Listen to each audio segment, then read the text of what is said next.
चलिए भाई, कहां तक बातें हो चली थी लास्ट क्लास में, जरा मुझे बता दो। पाई पाई कॉन्जुगेशन हमारे सामने चल रहा था और इससे रिलेटेड बातें हमने की थी। नेक्स्ट अगर अपन बात करना चाहें तो हमारे सामने रहेगा पाई पाई कॉन्जुगेशन। किसके अंदर? बेंजीन के अंदर। ये देखिए, अगर अपन बात करें तो ये हमारे सामने क्या है? बेंजीन।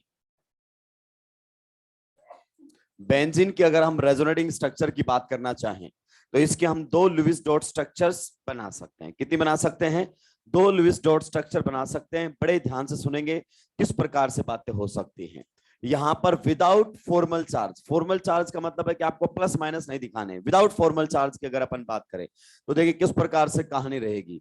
अगर ये पाई बॉन्ड इधर आ गया तो हाथों हाथ इस पाई बॉन्ड को किधर जाना पड़ेगा? इधर। वरना इस कार्बन के कितने बॉन्ड बन जाएंगे? 5। अगर ये इधर गया तो इस कार्बन के बॉन्ड कितने बनेंगे? 5। तो हाथों हाथ तीनों पाई बॉन्ड को घूमना ही पड़ेगा बिना किसी चार्ज के। प्लस माइनस नहीं दिखे तो हमारे सामने ये दो रेजोनेटिंग स्ट्रक्चर बेंजीन की बनकर आती हैं। अगर हम इसके हाइब्रिड की बात करना चाहें तो ये बेंजीन का हमारे सामने है रेजोनेंस हाइब्रिड। क्या है? Resonance hybrid. कई बार हम इसको सॉलिड लाइन से भी दिखा देते हैं, कई बार इसी को हम किससे दिखा देते हैं? डॉटेड लाइन से भी। कोई फर्क पड़ने वाला नहीं है। आप समझ गए होंगे ये हमारे सामने कौन सा बॉन्ड होता है? हाइब्रिड बॉन्ड होता है। थोड़ा सा इसको और बढ़िया तरीके से समझते हैं। बताइए, अगर हम बेंजीन में हर कार्बन की हाइब्रिडाइजेशन को लेकर बात करना चाहें तो each carbon is sp2 hybridised, हाँ या ना? चलिए, अगर हर कार्बन हमारे सामने sp2 हाइब्रिडाइज्ड है तो देखिए किस प्रकार की कहानी रहेगी। जितने भी बॉन्ड अभी मैं जो बना रहा हूं, ये सारे के सारे बॉन्ड जो हैं ये कौन से ऑर्बिटल से बने हैं? हाइब्रिड। किससे बने हैं? हाइब्रिड। आप जानते हैं सिग्मा बॉन्ड किससे बनते हैं? हाइब्रिड ऑर्बिटल से बनकर आते हैं। हर एटम ने, कार्बन के हर एटम ने क्या बना रखा है? Pi bond. अगर हर एटम ने पाई बॉन्ड बना रखा है तो हर एटम के पास क्या होगा? पी ऑर्बिटल, क्योंकि पाई बॉन्ड तो पी ऑर्बिटल से ही बनेगा। मान लीजिए हर एटम के पास क्या है? पी ऑर्बिटल, उसके अंदर क्या है? एक अनपेड इलेक्ट्रॉन। ये बॉन्डिंग से पहले की कहानी है। ये बॉन्डिंग से पहले की कहानी है, बॉन्ड बनने से पहले की कहानी है। बताइए सभी के पास एक एक अनपेड इलेक्ट्रॉन है क्या? यस। अब ध्यान से सुनना कि बेंजीन की ये दो लुईस स्ट्रक्चर कैसे बनती है। एक पाई बॉन्ड बनने की दो कंडीशन होती है। पहली कंडीशन, पी ऑर्बिटल क्या होने चाहिए? पैरेलल। दूसरी कंडीशन, दोनों के पास अनपेड इलेक्ट्रॉन होना चाहिए। है कि नहीं है?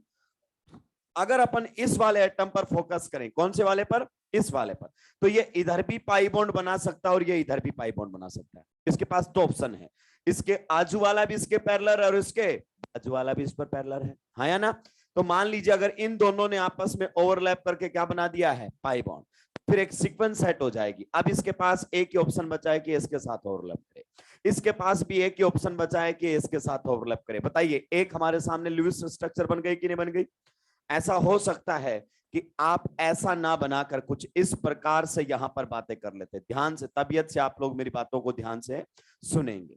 हर कार्बन की हाइब्रिडाइजेशन क्या है? sp2। हर कार्बन की हाइब्रिडाइजेशन क्या है हमारे सामने? sp2। इस प्रकार से हम बात कर सकते हैं। इस बार जो बॉन्ड फॉर्मेशन है पाई बॉन्ड को, उसका जो सीक्वेंसिंग है वो चेंज कर दीजिए। क्या कर दीजिए? चेंज कर दीजिए। सर हम समझ नहीं पा रहे आप क्या कहना चाहते हैं। पिछली बार इसने इससे बॉन्ड बनाया था ना, इस बार इससे नहीं, इससे बना दीजिए। क्या ये दोनों आपस में बॉन्ड बना सकते हैं? यस। तो इस प्रकार से बॉन्ड बनते हुए चले जाएंगे और यही बेंजीन की दो लुईस स्ट्रक्चर आप लोगों के सामने बनकर आती है।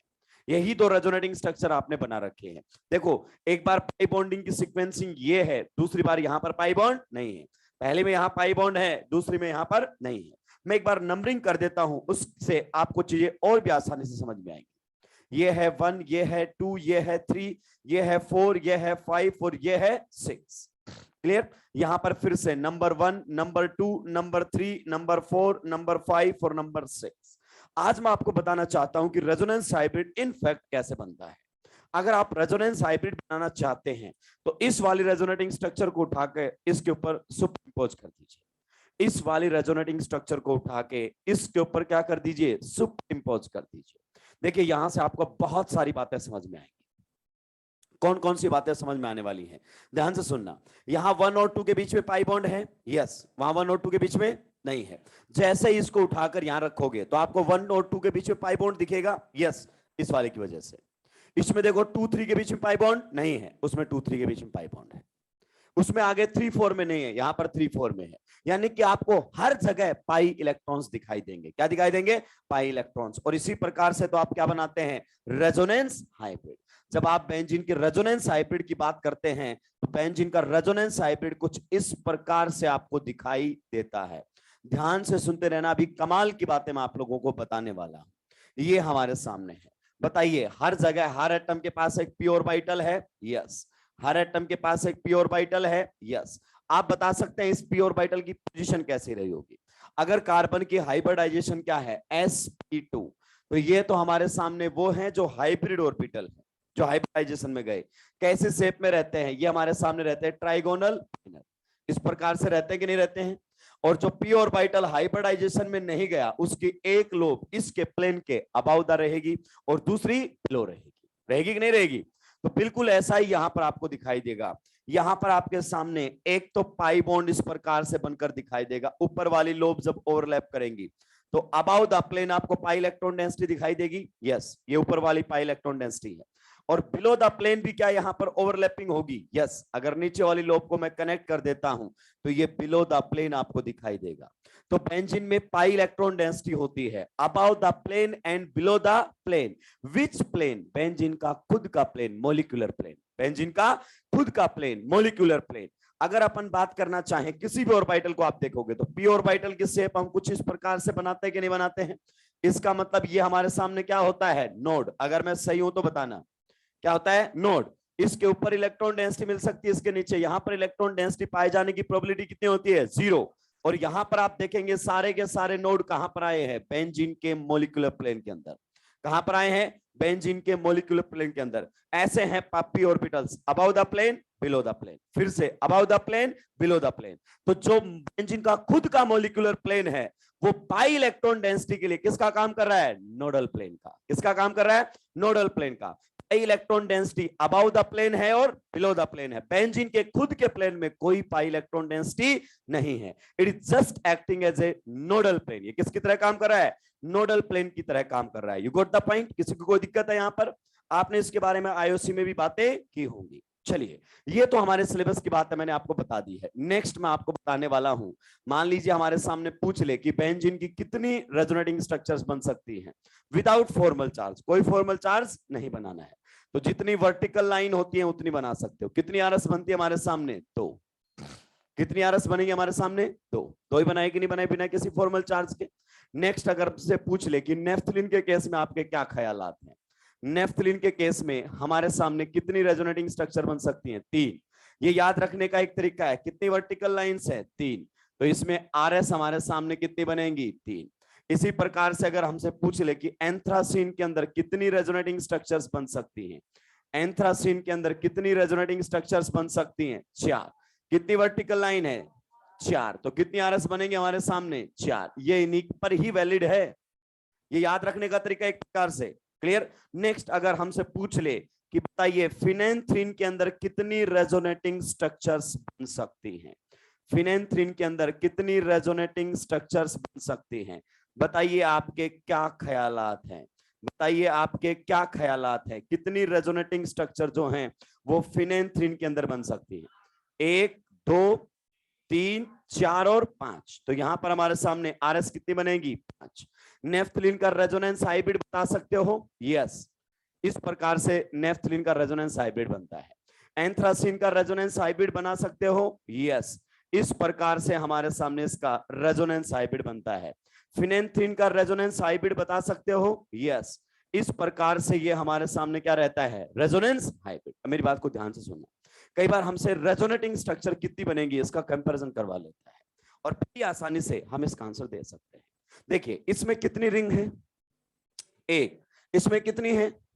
उससे ज्यादा रेजोनेटिंग स्ट्रक्चर इसकी। गौर से देखिए, इसमें कितनी है? 2। और इसमें कितनी है? You got the point? इसमें कितनी रिंग है? 2। और इसमें कितनी रिंग है? 3। इसकी रेजोनेटिंग स्ट्रक्चर ज्यादा बनेगी। More will be the number of rings, more will be the resonating structures. अगर आप भूल जाए तो। अब इसमें गौर से देखिए, इसमें भी कितनी रिंग है? 3। और इसमें भी कितनी रिंग है? 3। फिर भी इसमें नंबर ऑफ रेजोनेटिंग स्ट्रक्चर क्या है? ज्यादा है।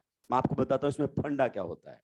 ये तीनों की तीनों जो रिंग्स हैं वो लीनियर फैशन के अंदर जुड़ी हुई है, मतलब एक लीनियर तरीके से जुड़ी हुई है। ये यहां पर ये दोनों रिंग तो कैसी हैं, लीनियर, लेकिन ये वाली रिंग किसी एंगल के ऊपर है। गौर से देखिए तीसरी रिंग, तो जब भी रिंग किसी एंगल पर जाती है तो नंबर ऑफ रेजोनेटिंग स्ट्रक्चर बढ़ जाएंगे। यहां पर तीनों कैसी हैं, लीनियर, इसमें दो लीनियर है और एक किसी एंगल के ऊपर है, तो इसमें नंबर ऑफ रेजोनेटिंग स्ट्रक्चर्स क्या होंगी, ज्यादा। तो सबसे पहले number of resonating structures depend करती हैं कि कितनी रिंग है। इसमें एक और इसमें दो, डेफिनेटली इसकी नंबर ऑफ रेजोनेटिंग स्ट्रक्चर्स क्या होंगी, ज्यादा। इसमें दो और इसमें तीन, डेफिनेटली इसकी क्या होंगी, ज्यादा। इसमें भी तीन, इसमें भी तीन। जब नंबर ऑफ रिंग्स क्या हो जाए, सेम, तो ये देखो वो लीनियर है या एंगल पर जुड़ी हुई है, एंगल पर जुड़ी हुई है, तो उसमें क्या मिलेंगी, ज्यादा। आपको परेशान होने की जरूरत नहीं है। और यहीं से मैं इनकी रेजोनेंस एनर्जी को कंपेयर कर दूंगा। किसको कंपेयर कर दूंगा, रेजोनेंस एनर्जी को। आप जानते हैं रेजोनेंस एनर्जी नीचे की तरफ जाते हुए बढ़ती चली जाती है। नेफ्थलीन से ज्यादा रेजोनेंस एनर्जी किसकी होती है, एंथ्रासीन की, और एंथ्रासीन से ज्यादा किसकी होती है, फिनेंथ्रीन की। आप बड़ी आसानी से बता सकते हैं। छापिए, आगे बढ़ूंगा। ये जो नंबर ऑफ आरएस वाला फंडा है ये ठीक है और इन्हीं के लिए वैलिड है, याद रखने का तरीका है। हर जगह अप्लाई मत कर देना, सुलझ जाओगे। जुगाड़ है ये, क्या है, जुगाड़। किसके, कैलकुलेट की बात नहीं की मैंने, ऐसे टोटल बात करोगे तो 5 बन जाएंगे। उन्हें कैलकुलेट स्ट्रक्चर्स बोला जाता है। कैलकुलेट स्ट्रक्चर, दीवार स्ट्रक्चर, बहुत पुरानी बातें हो गई।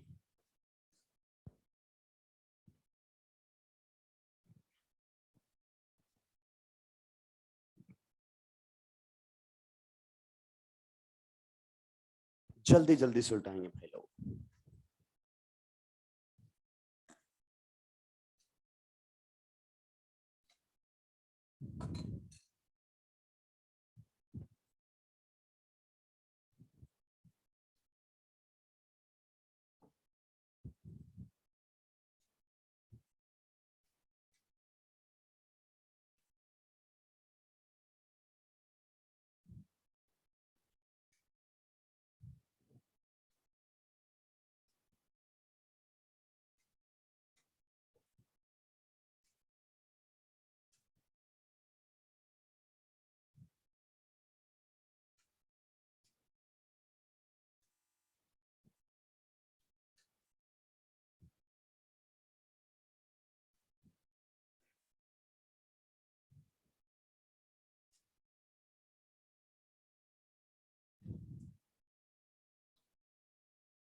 सुलटा दिया है क्या।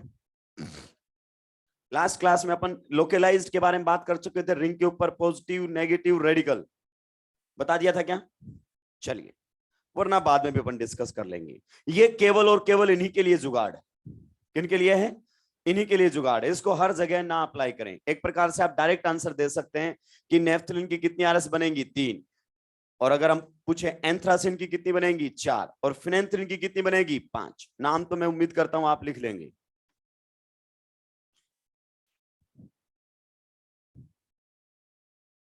कोई भरोसा नहीं किया जा सकता, नाम के अल्फा वाले हैं हम।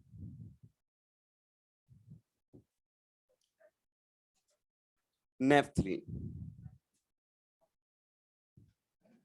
एंथ्रासिन, फिनेंथ्रीन, आधे ज्यादातर राक्षस फिनेंथ्रासिन लिखते हैं इसको। This is phenanthrene. सल्टा दिया है क्या? तो बेंजीन में मैंने आपको बताया कि pi electron density above the plane होती है एंड बिलो द प्लेन होती है, इसीलिए बेंजीन पर न्यूक्लियोफाइल का अटैक इतनी आसानी से नहीं हो पाता है, क्योंकि बेंजीन खुद न्यूक्लियोफिलिक नेचर का होता है, उसके पास खुद पाई इलेक्ट्रॉन डेंसिटी होती है। चलिए, तो ये हमारे सामने खेला चल रहा था पाई पाई कॉन्जुगेशन का। किसका खेला चल रहा था? पाई पाई कॉन्जुगेशन का खेला चल रहा था। इस खेले को कंटिन्यू करेंगे आप दो कंपाउंड्स की रेजोनेटिंग स्ट्रक्चर बनाकर। पहले आपको बनानी है NO2 की, ये आपको मिल जाएंगी जब मैं आपको -R पढ़ाऊंगा। क्या पढ़ाऊंगा? -R। नाइट्रोबेंजीन की रेजोनेटिंग स्ट्रक्चर्स के बारे में बात करना है, नाइट्रोबेंजीन। दूसरा आपको बेंजल्डिहाइड पर बात करना है। किस पर बात करना है? बेंजल्डिहाइड। इनकी रेजोनेटिंग स्ट्रक्चर्स आपको बनानी है। ये हमारे सामने है बेंजल्डिहाइड। क्लियर? ये रहेगा रूम वर्क, अगर आप रूम तक पहुंच जाएं तो ये काम कर लेना। वैसे उम्मीद आपकी बहुत कम है, इधर उधर भटकते फिरते रहते हैं। देखिए, हाइब्रिड का लिमिटेशन दिखाई दिया। इससे जिनको मगर ये नहीं बनाता ना, तो आधे ज्यादा जनता को ये नहीं पता चलता कि नेफ्थलीन के अंदर कितने पाई बॉन्ड है, फिनेंथ्रीन के अंदर कितने पाई बॉन्ड है। तो ये जो हाइब्रिड है ना, ये नाम का है, काम का नहीं है। रिएक्शन में अपन रेजोनेटिंग स्ट्रक्चर से ही रिएक्शंस करवाने वाले हैं, ये बात आप अपने दिमाग में उतार लीजिए। हाइब्रिड केवल नाम का है, काम का नहीं है। You got the point? चलिए, तो इनकी रेजोनेटिंग स्ट्रक्चर्स आपको बनानी है और फिर हम इसको क्या कर देंगे? कंटिन्यू करेंगे। तो कॉन्जुगेटेड सिस्टम तो मैं आपको पढ़ा चुका हूं। अब मेरे को थोड़ा सा आइडिया देना है आपको बैक बॉन्डिंग के रिगार्डिंग। किसके रिगार्डिंग? बैक बॉन्डिंग के रिगार्डिंग। बैक बॉन्डिंग हमारे भी काम में आती है, हालांकि आपने पूरी तबीयत से उसको आईओसी के अंदर पढ़ा है, मैं जानता हूं, फिर भी हमें कितनी काम में लेनी है मैं उस पर बात करना चाहता हूं। तो नेक्स्ट हमारा हेडिंग रहेगा बैक बॉन्डिंग। कुछ लोग इसको कॉन्जुगेशन बोल देते हैं, कुछ नहीं बोलते हैं, कोई फर्क पड़ने वाला नहीं है। बैक बॉन्डिंग, आप बताइए बैक बॉन्डिंग की कंडीशन क्या है? एक तो इलेक्ट्रॉन डोनर होना चाहिए और एक एक्सेप्टर होना चाहिए। डोनर के पास पेयर ऑफ इलेक्ट्रॉन्स होने चाहिए और एक्सेप्टर के पास वैकेंट ऑर्बिटल होना चाहिए, हाँ या ना? फिर वो वैकेंट p है या वैकेंट d है, मुझे उससे कोई फर्क नहीं पड़ता है। You got the point? चलिए, सबसे पहले अगर अपन बात करना चाहें, ध्यान से सुनना, इस टाइप के कार्बोकेटाइन जो हैं उनको बैक बॉन्डिंग का सुख मिलता है और बैक बॉन्डिंग की सुख की वजह से ही ये खतरनाक स्टेबिलिटी गेन कर लेते हैं। क्या कर लेते हैं? खतरनाक स्टेबिलिटी गेन कर लेते हैं। पहले मेरी बात को ध्यान से सुनते रहेंगे। मैं फील्ड ऑर्बिटल को कैसे दिखाता हूं? बताइए, कार्बोकेटाइन के पास एक वैकेंट p ऑर्बिटल होता है कि नहीं होता है? यस, होता है एक वैकेंट p ऑर्बिटल। इसी की वजह से तो ये कॉन्जुगेशन में आता था, पाई p कॉन्जुगेशन में पढ़ा है हमने इसको। नेक्स्ट अगर अपन बात करें, ऑक्सीजन के पास कैसा है? एक फील्ड ऑर्बिटल है, हमें एक ही चाहिए। मैं लोन पेयर को ऐसे दिखाता हूं, ये वैकेंट है, ये फील्ड है, परेशान होने की जरूरत नहीं है। आप बताइए, बैक बॉन्डिंग की जो कंडीशन है वो सेटिस्फाई हो चुकी है क्या? गौर से देखकर बताइए। इसके पास वैकेंट ऑर्बिटल है, इसके पास पेयर ऑफ इलेक्ट्रॉन है, क्या ये यहां पर डोनेट कर सकता है? यस, इसी को आप क्या बोलते हैं? Back bonding. तो ये हमारे सामने हो गई है बैक बॉन्डिंग। क्या हो गई है? Back bonding. यहां पर हम इसी को रेजोनेंस बोलते हैं। अगर इसने अपना पेयर ऑफ इलेक्ट्रॉन्स इसको शेयर किया, तो आप बताइए डोनर के ऊपर कैसा चार्ज आता है? जो इलेक्ट्रॉन्स को डोनेट करता है, इनफैक्ट डोनेट मुझे बोलना ही नहीं चाहिए, क्या बोलना चाहिए? शेयर। तो यहां पर तो आता है पॉजिटिव चार्ज और रिसेप्टर पर कैसा आता है? नेगेटिव। लेकिन इस पर ऑलरेडी कैसा था? पॉजिटिव, तो इसने इलेक्ट्रॉन लिया, ये क्या हो गया? न्यूट्रल। और उस पर कैसा चार्ज आ गया? Positive. Total charge +1, total charge +1, charge neither be created nor be destroyed. तो ये आपको कार्बोकेटाइन के केस में बैक बॉन्डिंग देखने को मिला है। और जिस भी कार्बोकेटाइन को बैक बॉन्डिंग का सुख मिलता है ना, वो गजब की स्टेबिलिटी गेन कर लेता। ध्यान रखना इस बात को, ये इनकी स्टेबिलिटी को खतरनाक तरीके से इन्फ्लुएंस करने वाले हैं। क्या सर केवल ऑक्सीजन ही बैक बॉन्डिंग कर सकता है? नहीं, नाइट्रोजन भी बैक बॉन्डिंग कर सकता है और नाइट्रोजन इनफैक्ट ऑक्सीजन से भी बढ़िया बैक बॉन्डिंग करता है। क्या मैं सही कह रहा हूं? देखिए नाइट्रोजन पर भी पेयर ऑफ इलेक्ट्रॉन्स है क्या? यस। अगर इसने इसको अपना पेयर ऑफ इलेक्ट्रॉन्स क्या कर दिया? शेयर, यानी कि इसकी एक से ज्यादा लिविस स्ट्रक्चर बनाई जा सकती है। जी हाँ, अगर एक से ज्यादा लिविस स्ट्रक्चर बना दी तो आप ही बताएं नाइट्रोजन के ऊपर कैसा चार्ज आ जाएगा? पॉजिटिव। ऐसा आपको देखने को मिलेगा कि नहीं मिलेगा? यस। तो एक प्रकार से बैक बॉन्डिंग ही हुई है। मैं इसको कुछ इस प्रकार से दिखा सकता हूं। कार्बन के पास क्या था? वैकेंट पी ऑर्बिटल, और नाइट्रोजन के पास क्या था? पेयर ऑफ इलेक्ट्रॉन्स, यानी कि फील्ड ऑर्बिटल। और इस प्रकार से ये इसको पेयर ऑफ इलेक्ट्रॉन क्या कर सकता है? शेयर कर सकता है, जिसका नाम बैक बॉन्डिंग है। यानी कि कार्बोकेटाइन के बाजू वाले एटम पर जब पेयर ऑफ इलेक्ट्रॉन्स होता है तो बैक बॉन्डिंग शो कर सकता है। क्या शो कर सकता है? Back bonding. ध्यान से सुनना, इस वाले कार्बोकेटाइन का नाम तो आपने सुना ही होगा, फ्रीडल-क्राफ्ट एसाइलेशन रिएक्शन में बनता है। ये बनता है कि नहीं बनता है? यहां पर भी आपको बैक बॉन्डिंग देखने को मिलेगा। क्या देखने को मिलेगा? Back bonding. अगर ये इसको अपना पेयर ऑफ इलेक्ट्रॉन्स दे देता है तो आप बताइए पॉजिटिव चार्ज किसके ऊपर आ जाता है? पॉजिटिव चार्ज आ जाता है ऑक्सीजन के ऊपर। क्या आप इस बात से एग्री करते हैं? यस। और ये सारे कार्बोकेटाइन गजब की स्टेबिलिटी पाते हैं। क्या पाते हैं? गजब की स्टेबिलिटी। तो सबसे पहले आपने बैक बॉन्डिंग देखने को मिला है कार्बोकेटाइन और लोन पेयर के बीच में। किसके बीच में? कार्बोकेटाइन और लोन पेयर के बीच में। ध्यान से सुनना, कार्बोकेटाइन के एडजेसेंट एटम पर जब पेयर ऑफ इलेक्ट्रॉन्स होता है तो बैक बॉन्डिंग करता है और वो कार्बोकेटाइन को गजब का स्टेबलाइज करेगा, उसकी स्टेबिलिटी के ऊपर फर्क डालेगा और उसकी स्टेबिलिटी को इनफैक्ट बढ़ा देगा। क्या यहां तक किसी को कोई दिक्कत आपत्ति परेशानी है? नहीं। अब बहुत सारे बच्चे हैं, क्या सर इस पर लोन पेयर दिखा के देगा ऑक्सीजन पर? क्या या नाइट्रोजन पर लोन पेयर दिखाएगा? नहीं, ब्रैकेट में लिख ही देगा फिर बैक बॉन्डिंग स्टेबलाइज्ड। इतनी मेहनत करोगे वो खुद ही लिख देगा कि इसमें बैक बॉन्डिंग गजब की स्टेबिलिटी होने वाली है। तो ऐसा कुछ दिखाने वाला नहीं है, आप खुद से सोचना पड़ेगा। और वहां पर आप इसका केवल माइनस आई सोचेंगे। क्या सोचेंगे? माइनस आई। जहां रोल प्ले कर रहा होगा रेजोनेंस, आप सोचेंगे माइनस आई और सुलट जाएंगे।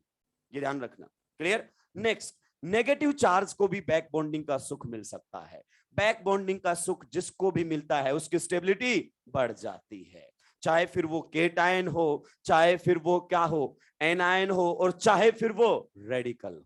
गजब की स्टेबिलिटी बढ़ा देता है। इससे तो आप वाकिफ होंगे, ऐसा ना हुआ हो, ऐसा ना पढ़ा हो, ऐसा हो नहीं सकता। CCl3-। बताइए क्लोरीन कौन से पीरियड का एटम है? सबसे पहले तो ये बता दीजिए। ये हमारे सामने है थर्ड पीरियड एलिमेंट। एग्री करते हैं इससे? Yes, it's a third period element. और थर्ड पीरियड से डी ऑर्बिटल शुरू हो जाता है। सेकेंड पीरियड के अंदर कोई डी नहीं होता है, 2D होता ही नहीं है। कहां से शुरू होता है? 3D से। You got the point? तो यहां से डी ऑर्बिटल शुरू हो जाता है और ये अपने ऑक्टेट को एक्सपांड कर सकते हैं, इन पर कोई लिमिटेशन नहीं है। आप बताइए इसके पास क्या है? Pair of electrons. और उसके पास क्या है? Vacant orbital. क्या आप इस बात से एग्री करते हैं कि इसके पास वैकेंट 3D ऑर्बिटल है? यस। तो ये इसको इलेक्ट्रॉन्स दे सकता है? यस। अगर इसने इसको इलेक्ट्रॉन्स दिए तो आप बताइए किस प्रकार से रहेगा? डोनर के ऊपर कैसा चार्ज आता है? प्लस, लेकिन इस पर तो ऑलरेडी कैसा था? माइनस। और एक्सेप्टर पर कैसा चार्ज आ जाता है? माइनस। हाँ या ना? बिल्कुल सही। ये आपको यहां पर दिखाई देता है। एक बार आप बताओ हेलोजन के वैलेंस शेल में कितने इलेक्ट्रॉन्स होते हैं जब वो एक बॉन्ड बनाकर रखता है? 8। 3 पेयर ऑफ इलेक्ट्रॉन होते हैं, यानी कि 3 नॉन बॉन्डिंग पेयर इलेक्ट्रॉन्स के होते हैं और एक बॉन्डिंग पेयर वहां पर अवेलेबल होता है। जब ये इस प्रकार से बॉन्ड बना लेगा तो आप बताइए इसके वैलेंस शेल में कितने इलेक्ट्रॉन्स दिखाई देंगे आपको? देखिए 2, 2, 4, 2, 6 और 2 बॉन्ड बना रखे हैं 10। बताइए वैलेंस शेल के अंदर कितने इलेक्ट्रॉन्स हैं? 10 इलेक्ट्रॉन्स हैं। क्या हम इस बात से घबरा जाएंगे? नहीं, ये बिल्कुल रख सकता है 10 इलेक्ट्रॉन्स। रीजन बीइंग इसके पास होता है vacant 3D orbital. Third period के अंदर मैक्स टू मैक्स कितने इलेक्ट्रॉन ले सकता है? वो 18 इलेक्ट्रॉन ले सकता है। 2s के अंदर, 6p के अंदर और 10d के अंदर। और अभी आए कितने हैं? 10। तो कोई दिक्कत की बात नहीं है, ये अपने ऑक्टेंट को एक्सपांड कर सकते हैं। कहानी कैसी है? ओके है, कोई परेशान वाली दिक्कत नहीं है। नेक्स्ट, अब मैंने इसके अंदर करवा दिया। आप बोलोगे कि सर बस हमें समझ में आ गया है, कोई दिक्कत की बात ही नहीं है। आपने किस में करवा दिया है? क्लोरीन में। और हम किस में करवा देंगे? फ्लोरीन में। हमें समझ में आ गया है और इस साल का तो पद्मश्री भी दिया जा चुका है। दे दिया गया है क्या? जैसे वो दूसरे लोगों के चरणों में गिरा था कि आपने मेरे को इतनी साल बाद याद किया, बहुत बहुत धन्यवाद। ऐसे पूरे लोग हमारे चरणों में गिर जाएंगे कि आपने क्या कमाल कर दिया है। सेकेंड पीरियड में 10 इलेक्ट्रॉन, वाह वाह। तुम्हारे चरणों में गिरेंगे, फिर बोलेंगे कि वो भी तो लाओ जिन्होंने तुम्हें सिखाया है। तुम बोलोगे कि मेरे में नहीं, इनके गुरु ये है महान, तो ये बना रहे हैं सेकंड पीरियड के अंदर 10 इलेक्ट्रॉन। आप बताइए ये जो आपका फ्लोरीन है ये कौन से पीरियड का एटम है? सेकंड। और मैक्स टू मैक्स इसके वैलेंस शेल में कितने इलेक्ट्रॉन्स आ सकते हैं? 8, और वो अभी फिलहाल है 2, 2 4, 2 6 और 1 बॉन्ड 8। अगर गलती से आपने ऐसा कर दिया, क्योंकि आपको लगता है बस ये तो एक खूबसूरती के लिए बनाई गई चीज है, एरो ऐसे दिखाएंगे स्टाइल में और सुलटा देंगे, और जैसे ही तुम सुलटाओगे वो तुम्हें सुलटा देगा। इस प्रकार से बनाना है सर, मैं समझ गया हूं, कोई दिक्कत की बात नहीं है। येलो नेगेटिव चार्ज, बताइए बिल्कुल सही है ना सर? बिल्कुल सही। आपने क्लोरीन पर लगाया था, मैंने फ्लोरीन पर लगा दिया, आप ही के भरोसे रहूंगा क्या मैं? बताइए इसके वैलेंस शेल में फिलहाल कितने इलेक्ट्रॉन्स हैं? वैलेंस शेल में है 10 इलेक्ट्रॉन, और सेकंड पीरियड में 2s होता है और 2p होता है। मैक्स टू मैक्स इसमें कितने आ सकते हैं? 2, और इसमें मैक्स टू मैक्स कितने आ सकते हैं? 6।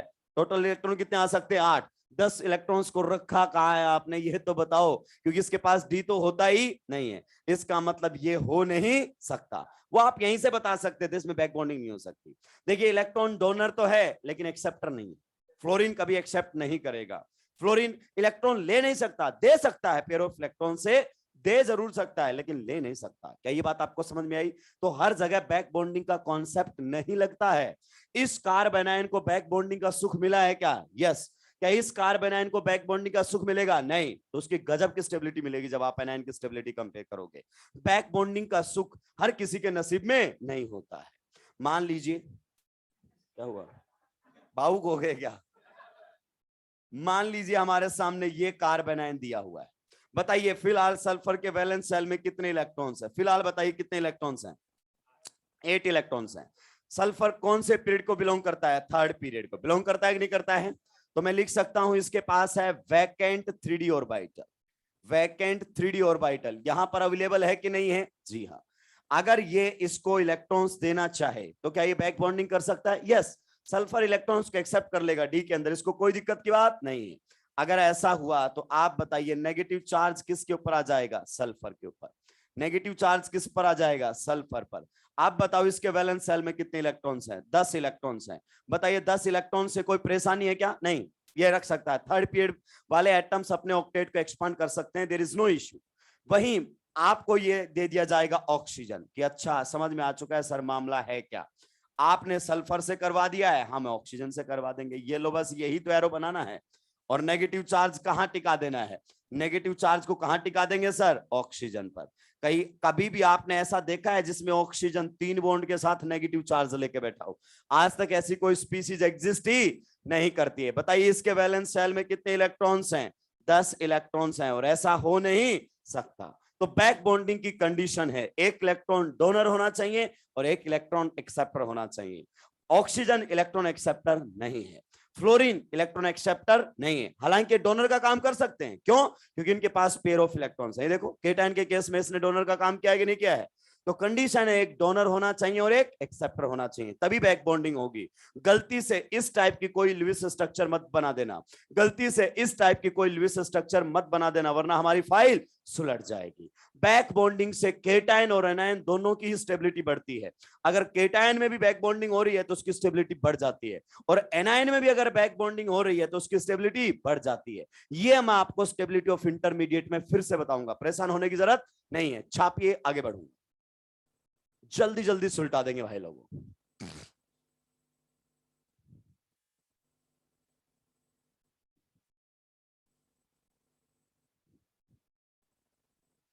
संतोष कुमार, आप ही का स्क्रीन ब्लैक है, स्क्रीन को साफ करे, कुछ गिरा दिया होगा आपने।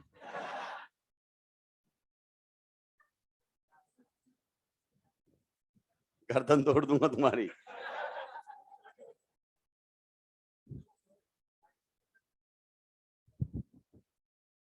जल्दी जल्दी सुलटाएंगे। बैक बॉन्डिंग का कॉन्सेप्ट क्लियर हुआ? हालांकि आप पहले से भी जानते थे, बस मुझे याद दिलाना था कि ओसी के अंदर भी बैक बॉन्डिंग का कॉन्सेप्ट चलता है। एक इलेक्ट्रॉन डोनर, एक इलेक्ट्रॉन एक्सेप्टर। कोई ऐसे लुईस स्ट्रक्चर नहीं बनाएंगे जो लुईस रूल को क्या कर दे, भंग कर दे।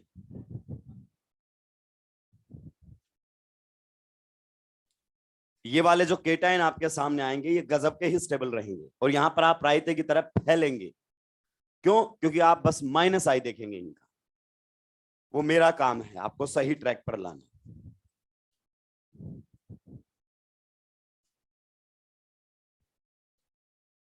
लेकिन इसके लिए आपको ट्रैक के आसपास होना चाहिए।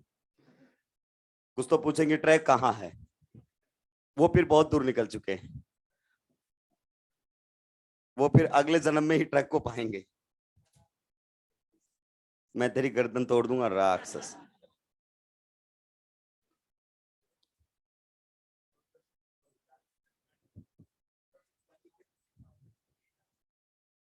मैं क्या करूंगा इसका?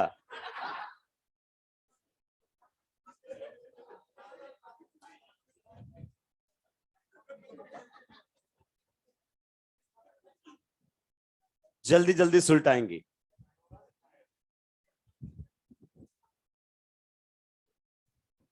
बैक बॉन्डिंग यहां बता सकते हैं कौन सी बैक बॉन्डिंग हुई है यहां पर? 2p पाई 3d पाई, हाँ या ना? मैं ऐसे ही हवाबाजी के लिए आपसे पूछना चाहता हूं। 2p पाई और 3d पाई हमारे सामने है, और 2p पाई एंड 3p पाई हमारे सामने है। Which back bonding is better?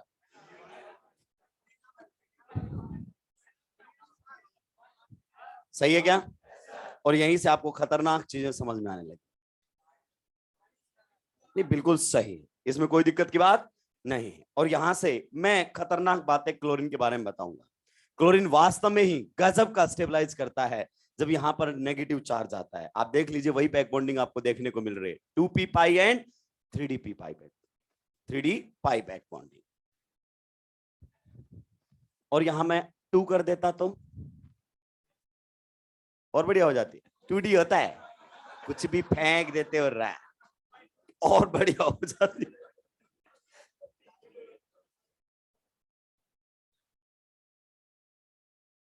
एक टाइम पर एक कॉन्सेप्ट लगाया करो सर, 2-3 कॉन्सेप्ट लग जाते हैं हम कंफ्यूज हो जाते हैं।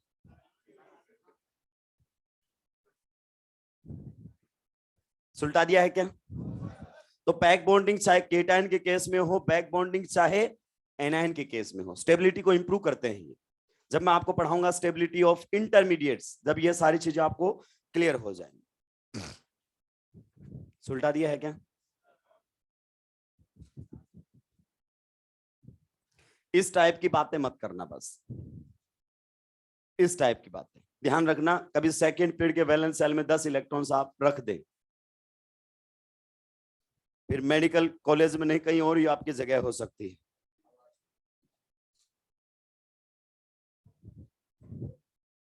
आईपैक के लिए टीचर नहीं आएगा? ये तुम्हारा खौफ है राक्षसों।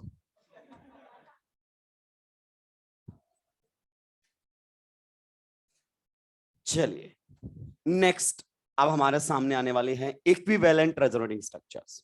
चीजों को सही तरीके से पढ़ना बेहद जरूरी। अभी केवल थ्योरी पार्ट चल रहा है, इनका एप्लीकेशन आना बाकी है। क्लियर? एप्लीकेशन सबका एक साथ लेंगे अपन। तो नेक्स्ट हमारे सामने रहता है equivalent resonating structures. Equivalent resonating structures, equivalent resonating structures. हालांकि ये वर्ड आपने सुनते हुए कई दिन हो चुके हैं। जब से अपन रेजोनेटिंग स्ट्रक्चर बनाना शुरू किए थे, मैं इसका नाम इस्तेमाल में ले रहा था, ताकि जब तक ये कॉन्सेप्ट आए तब तक आपको बहुत सारी चीजें पहले से समझ में आ चुकी हो। रेजोनेटिंग स्ट्रक्चर 2 टाइप की हो सकती है। अगर हम बात करें किसकी? रेजोनेटिंग स्ट्रक्चर्स की। तो रेजोनेटिंग स्ट्रक्चर्स हमारे सामने 2 टाइप की हो सकती हैं। या तो रेजोनेटिंग स्ट्रक्चर्स आपस में इक्विवेलेंट होंगी, या फिर क्या होंगी? नॉन इक्विवेलेंट होंगी। या तो रेजोनेटिंग स्ट्रक्चर्स आपस में क्या होंगी? Equivalent RS. आरएस का मतलब बोले तो रेजोनेटिंग स्ट्रक्चर। या तो वो आपस में इक्विवेलेंट आरएस होंगी, या फिर वो कैसी रहेंगी? Non equivalent. 2 ही तरीके हो सकते हैं, या तो इक्विवेलेंट मिलेंगी या फिर क्या मिलेंगी? नॉन इक्विवेलेंट आपको दिखाई देंगी। पहले मैं आपको इक्विवेलेंट के बारे में थोड़ा सा बताना चाहता हूं, जो दिखने में बिल्कुल एक जैसे दिखती है, जिनमें कोई फर्क आपको दिखाई ना दे, उन्हें हम इक्विवेलेंट आरएस की कैटेगरी में रखते हैं। ये देखिए हमारे सामने है एसीटेट आयन। क्या बोलते हैं इसको? एसीटेट आयन के नाम से हम इसको जानते हैं। आप जानते हैं ये एसिटिक एसिड का कॉन्जुगेट बेस है। ये एसिटिक एसिड का क्या है? कॉन्जुगेट बेस है। आप बताइए क्या यहां पर रेजोनेंस है? यस। यहां पर पाई एंड लोन पेयर कॉन्जुगेशन है, यानी कि लोन पेयर या नेगेटिव चार्ज बोल दीजिए, पाई एंड नेगेटिव चार्ज कॉन्जुगेशन है। बताइए नेगेटिव चार्ज कैसे डिलोकलाइज होता है? Negative charge will convert into pi bond and next pi bond will convert into negative charge, हाँ है ना? अगर ऐसा हुआ तो यहां पर तो बना हुआ दिखाई देगा डबल बॉन्ड, और यहां पर क्या दिखाई देगा? Negative charge. गौर से देखो, दोनों रेजोनेटिंग स्ट्रक्चर देखने में बिल्कुल एक जैसी हैं, ये आइडेंटिकल नहीं है, इक्विवेलेंट। क्या है? इक्विवेलेंट। और बताइए सर इसके एग्जांपल, वही एग्जांपल ले रहा हूं जो एनसीईआरटी ने डिस्कस किए हैं। यहां पर नाइट्रोमीथेन के अंदर भी आपको इक्विवेलेंट रेजोनेंस देखने को मिलेगी। Negative charge will convert into pi bond and next pi bond will convert into negative charge. ये दोनों रेजोनेटिंग स्ट्रक्चर भी आप गौर से देख सकते हैं, ये दोनों रेजोनेटिंग स्ट्रक्चर्स भी आप गौर से देख सकते हैं, कैसी हैं? इक्विवेलेंट रेजोनेटिंग स्ट्रक्चर्स, है कि नहीं है? तो सर नॉन इक्विवेलेंट कैसी होती है? अंधा भी बता सकता है कि ये नॉन इक्विवेलेंट आपको दिखाई देंगी। ये कौन है बताइए? एसिटिक एसिड है या नहीं है? बताइए, यहां रेजोनेंस है। पाई एंड लोन पेयर कॉन्जुगेशन यहां पर है, lone pair will convert into pi bond and next pi bond will convert into negative charge. जैसे ही यहां पर रेजोनेंस हुआ, आपको देखना यहां पर इस प्रकार की रेजोनेटिंग स्ट्रक्चर दिखाई देंगी। गौर से सोच समझकर बताओ, क्या ये रेजोनेटिंग स्ट्रक्चर आपको एक जैसी दिखाई देती है? नहीं, यहां कोई चार्ज नहीं दिख रहा है और यहां साफ चार्ज सेपरेशन दिख रहा है, इसका मतलब ये इक्विवेलेंट नहीं है। तो रेजोनेटिंग स्ट्रक्चर या तो आपस में इक्विवेलेंट होंगी या फिर नॉन इक्विवेलेंट होंगी। और जब भी रेजोनेटिंग स्ट्रक्चर सारी जितनी भी बने, मान लीजिए किसी कंपाउंड की कितनी रेजोनेटिंग स्ट्रक्चर बनी है? एन की एन आपस में क्या हो? इक्विवेलेंट। जैसे जिन लोगों ने क्वेश्चंस को सोल्व किया है, जिनको रूम वर्क मिला था, साइक्लोप्रोपिनाइल केटाइन की 3 रेजोनेटिंग स्ट्रक्चर्स बनी हैं, तीनों इक्विवेलेंट हैं। ट्रोपिलियम आयन की 7 बनी है, सातों इक्विवेलेंट हैं। और साइक्लोपेंटाडाइनाइल एनायन की 5 बनी है, पांचों इक्विवेलेंट है। अगर जितनी भी रेजोनेटिंग स्ट्रक्चर बनी है किसी कंपाउंड की और वो सारी की सारी कैसी हैं? इक्विवेलेंट, तो हम उसके पैरामीटर को लेकर कमेंट कर सकते हैं, उस कंपाउंड के पैरामीटर को लेकर कमेंट कर सकते हैं। इस टाइप की रेजोनेटिंग स्ट्रक्चर्स जब आपके सामने बनती है तो हम किसके बारे में बात कर सकते हैं? बॉन्ड ऑर्डर बता सकते हैं। आपको क्या बता सकते हैं? Bond order. और हम बॉन्ड लेंथ भी बता सकते हैं। क्या बता सकते हैं? बॉन्ड लेंथ भी बता सकते हैं, जो बॉन्ड इक्विवेलेंट रेजोनेंस के अंदर पार्टिसिपेट कर रहे हैं। और ये दोनों वैल्यू क्या आती हैं? एवरेज। ये दोनों वैल्यू हमारे सामने क्या जाती हैं? एवरेज। क्या आती हैं? एवरेज। इसके केस में हम ऐसा कमेंट नहीं कर सकते कि हम बॉन्ड ऑर्डर बता दें कि कार्बन ऑक्सीजन का बॉन्ड ऑर्डर क्या रहेगा, या फिर हम कार्बन ऑक्सीजन की बॉन्ड लेंथ को लेकर कमेंट कर दें। ये हम यहां पर ऐसी बातें नहीं कर सकते, लेकिन इसके केस में हम ये सारी बातें कर सकते हैं। सर आपकी बात मैं समझ नहीं पा रहा हूं, क्या कहना चाह रहे हो? मैं इसके बाद आपको बताऊंगा। कुछ ही देर में मैं आपको यहां पर कार्बन ऑक्सीजन बॉन्ड ऑर्डर बताने वाला हूं और कार्बन ऑक्सीजन बॉन्ड लेंथ बताने वाला हूं। क्लियर? बस कंडीशन ये है जितनी भी आरएस बने इक्विवेलेंट बने, तभी ये थ्योरेटिकल कॉन्सेप्ट एप्लीकेबल रहेगा, अदरवाइज ये कॉन्सेप्ट एप्लीकेबल नहीं रहेगा। यहां तक छाप के फिर आगे बढ़ूंगा, क्योंकि अपने दोनों साइड पट्टी लगी हुई है तो जगह क्या है? कम है। नहीं, मैं चाहूं तो इस कैमरे को ही हटा दूं, लेकिन मेरे चाहने से होता क्या है?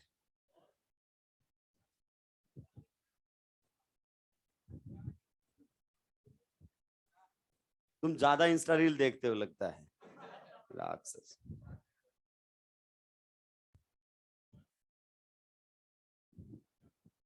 तो रेजोनेटिंग स्ट्रक्चर्स को दो तरीके से हम बात कर सकते हैं, एक इक्विवेलेंट बनती है और एक नॉन इक्विवेलेंट बनती है। नॉर्मली अपने को लगता है कि बस इक्विवेलेंट रेजोनेटिंग स्ट्रक्चर इसी की बनती है, नहीं ऐसा नहीं है, इसकी भी बनती हैं, एलाइल कार्बोकेटाइन की भी बनती हैं, साइक्लोप्रोपिनाइल केटाइन की भी बनती हैं, क्योंकि हमें इक्विवेलेंट रेजोनेटिंग के नाम पर बस यही पढ़ाया जाता है, एसिटेटाइन, और बात ही नहीं की जाती है, इसलिए हम कंफ्यूज भी रहते हैं।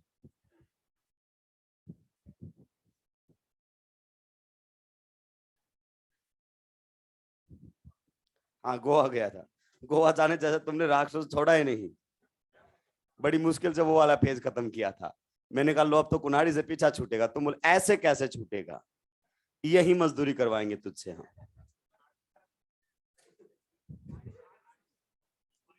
उनसे भी सुलटा जाएगा किसी दिन।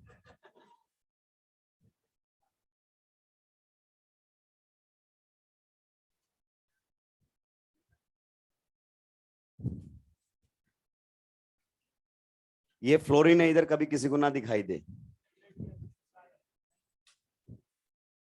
क्योंकि यहां पर कमी नहीं है 2 बॉन्ड के साथ कार्बन के आगे बढ़ने की। कुछ भी ऑर्गेनिक में कुछ भी बनाया जा सकता है, कुछ भी एक्सपेक्टेड है।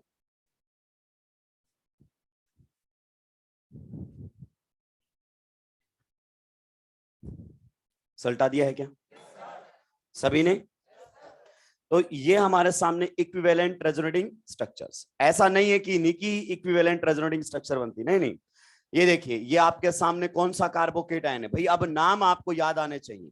This is allyl carbocation. इसमें भी जब रेजोनेंस होती है तो इसकी भी जो रेजोनेटिंग स्ट्रक्चर बनकर आती है, कैसी बनकर आती है? इक्विवेलेंट।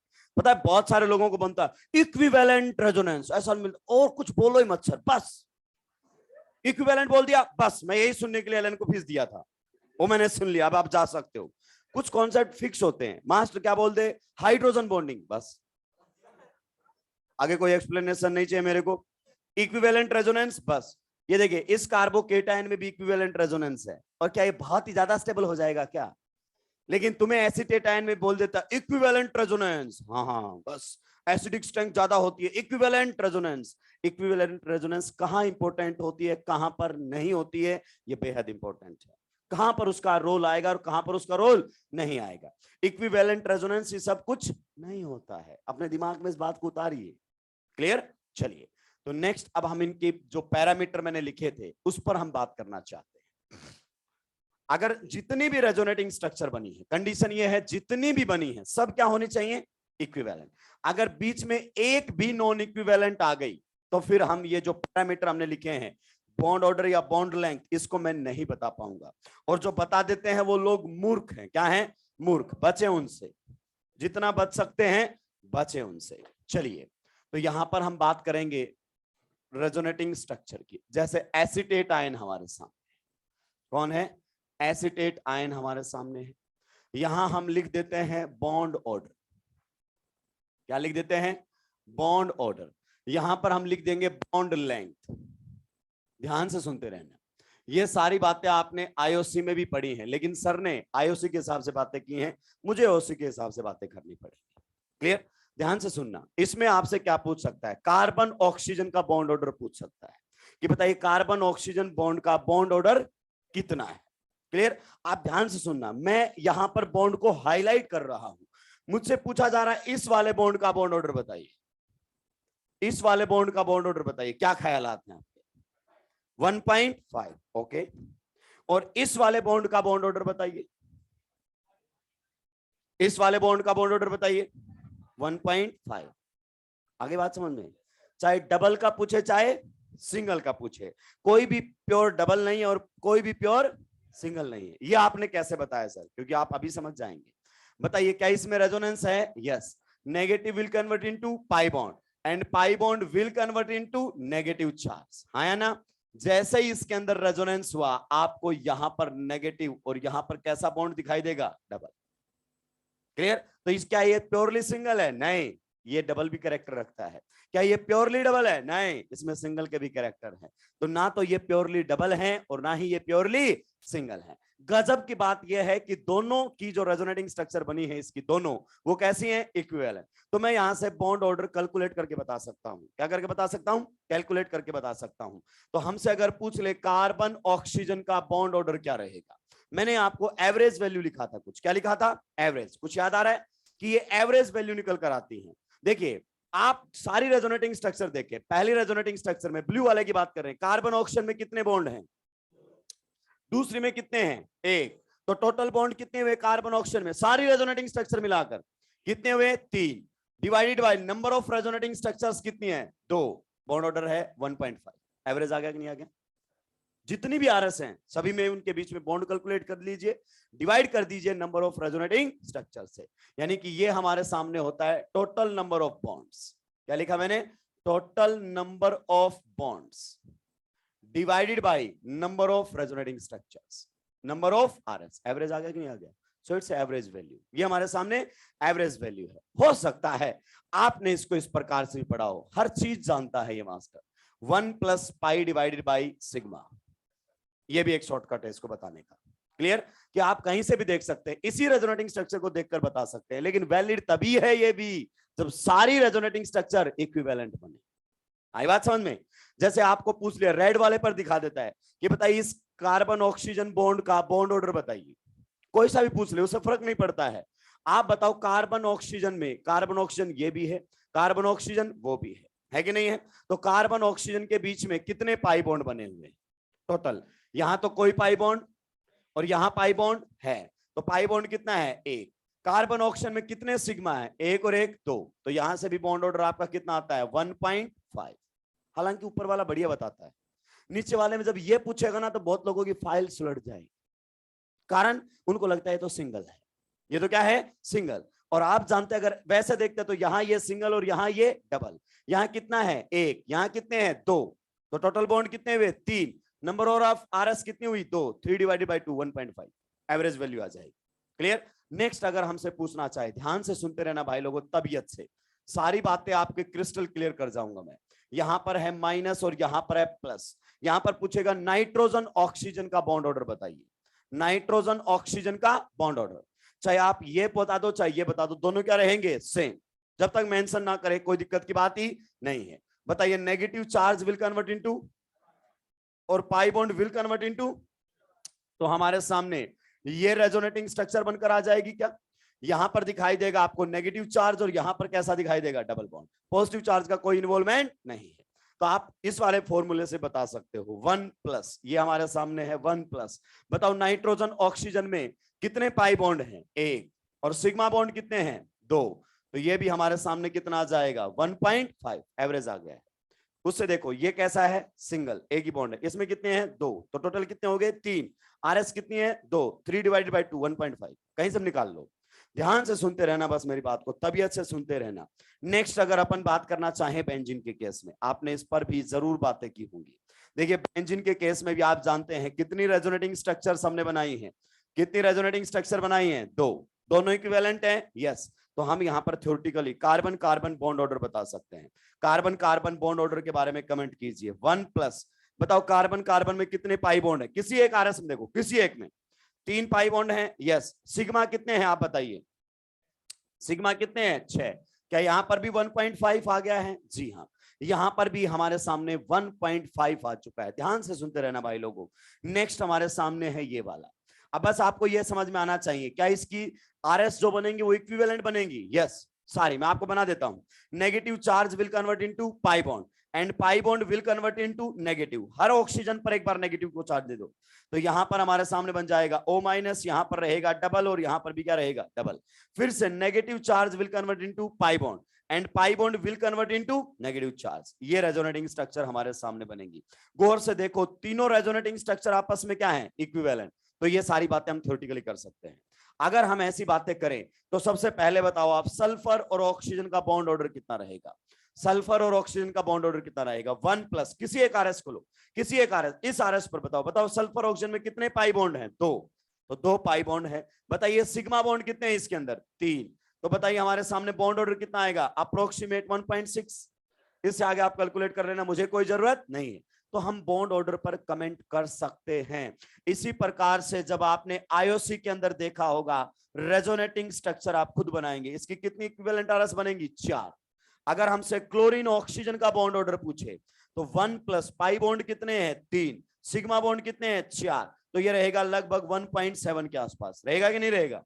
ये हमने बॉन्ड ऑर्डर की बात की। किसकी बात की है? बॉन्ड ऑर्डर की। ये एवरेज वैल्यू आती है। नेक्स्ट अब मैं इसकी बॉन्ड लेंथ को लेकर बात करने वाला हूं, ध्यान से सुन लेना भाई लोग। वो आपके सामने यहां पर लिख कर देगा L1 और यहां पर लिख कर देगा L2। Carbon oxygen bond length की बात करेगा। यहां लिखा है L1 और यहां लिखा है L2। अगर हमसे जो बॉन्ड लेंथ पूछी गई है और वो बॉन्ड्स किसके अंदर पार्टिसिपेट करते हैं? इक्विवेलेंट आरएस में। बताइए कार्बन ऑक्सीजन बॉन्ड का इन्वॉल्वमेंट है रेजोनेंस में? यस। और सारी रेजोनेटिंग स्ट्रक्चर क्या बननी चाहिए? इक्विवेलेंट। तो जो बॉन्ड इक्विवेलेंट आरएस में पार्टिसिपेट करते हैं उनकी बॉन्ड लेंथ क्या होती है? सेम। तो यहां पर आप बोल सकते हो कि सारे कार्बन ऑक्सीजन जो बॉन्ड लेंथ रहेगी वो सेम रहेगी, L1 is equal to L2। Next बताइए नाइट्रोजन ऑक्सीजन बॉन्ड लेंथ, ये बोल दिया है L1 और ये बोल दिया है L2। कुछ लोग भावुक हो जाएंगे कि ये सिंगल है वो डबल है। अबे यही एक लुईस स्ट्रक्चर नहीं है इसकी। अगली में देख, ये डबल है और वो क्या है? सिंगल है। आगे बात समझ में? तो भावुक मत हो जाना, रेजोनेंस कर रहा है क्या पहले ये चेक करना। तो यहां पर भी रेजोनेटिंग स्ट्रक्चर क्या बनी है? इक्विवेलेंट। तो यहां पर भी आप बोल सकते हो कि L1 इज इक्वल टू क्या रहेगा, L2। नेक्स्ट बताइए यहां पर कार्बन कार्बन बॉन्ड लेंथ के बारे में क्या ख्यालात है। इसको बोला है L1 और इसको बोला है L2, बताइए क्या ख्यालात है। L1 is equal to L2, और ये आपने एनसीईआरटी में पढ़ा होगा कि बेंजीन के सारे बॉन्ड इक्वल बॉन्ड लेंथ के होते हैं, मैंने बताया था। इधर बताइए सल्फर ऑक्सीजन बॉन्ड लेंथ को लेकर क्या कमेंट करेंगे। ये है L1 और ये है L2। जो अभी आपको सिंगल दिखाई दे रहा है, कुछ ही देर बाद क्या दिखाई देगा, डबल। तो इसको तो देखकर आंसर देना ही मत। सारी रेजोनेटिंग स्ट्रक्चर इक्विवेलेंट बनेंगी क्या, yes. Then we can say L1 is equal to क्या रहेगा, L2। अब ध्यान से सुनना मेरी बात को, तबीयत से मैं आप लोगों को चीजें समझाना चाहता हूं, और ये बात खतरनाक आपके सामने आ रही है। क्या ये बातें एसिटिक एसिड के केस में भी वैलिड रहेंगी क्या? क्या ये बातें एसिटिक एसिड के केस में भी वैलिड रहेंगी क्या? ये हमारे सामने रेजोनेटिंग स्ट्रक्चर बनकर आई है, इस पर आ गया है नेगेटिव और इस पर कैसा आ गया है, पॉजिटिव। क्या यहां पर भी जो कार्बन ऑक्सीजन का जो बॉन्ड ऑर्डर है वो 1.5 आएगा? नहीं, हम नहीं कह सकते। We can't calculate it theoretically, हम नहीं बता सकते इसको। यहां पर एवरेज आए इसकी कोई गारंटी यहां मत निकाल देना कि sir 1 + pi divided by sigma. ये तभी चलता है जब सारी आरएस इक्विवेलेंट बने। Each and every RS must be equivalent. मैंने बोला था अगर n आरएस बनती हैं तो n के n इक्विवेलेंट होनी चाहिए। क्या आप यहां भी बोल सकते हैं ये L1 है और ये L2 है तो L1 is equal to L2 होगा? नहीं, नहीं होगा। ये बोल सकते हैं हम कि बराबर तो नहीं होगा। बराबर तब होता जब ये दोनों आरएस इक्विवेलेंट होती। बराबर नहीं है, क्या है नहीं पता है। तो क्या सर हम इसको नहीं बता सकते? बताएंगे जब हम आपको एप्लीकेशन पढ़ाएंगे, कंपैरिजन ऑफ बॉन्ड लेंथ। अभी हम इक्विवेलेंट आरएस की बात कर रहे हैं। तो ये सारे जो पैरामीटर्स मैंने कैलकुलेट किए हैं, चाहे बॉन्ड लेंथ हो चाहे बॉन्ड ऑर्डर हो, जो एवरेज वैल्यू आ रही हो तभी आएगा जब सारी आरएस क्या बनेगी, इक्विवेलेंट। क्लियर? छापिए, आगे बढ़ूंगा।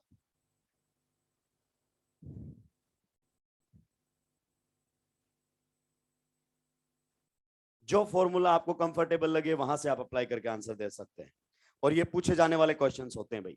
ये कहां पर दिया हुआ है, एनसीईआरटी। जो लोग एनसीईआरटी पढ़ते हैं वो जानते हैं एनसीईआरटी की बात। एनसीईआरटी को किसी भी हाल में नहीं छोड़ा जा सकता, खतरनाक है एनसीईआरटी। आप उसकी थ्योरी पढ़ेंगे और आपको समझ में आ जाएगा, ऐसा आपका वहम है। इतना हल्का भी नहीं है भाई कि तुम पढ़ो और तुम्हें समझ में आ जाए। अच्छा अच्छा, टीचर नहीं समझ पाते वो कहना क्या चाहता है। सारा पब्लिकली ले लो तुम, मेरे वैसे ही दुश्मन कम है क्या?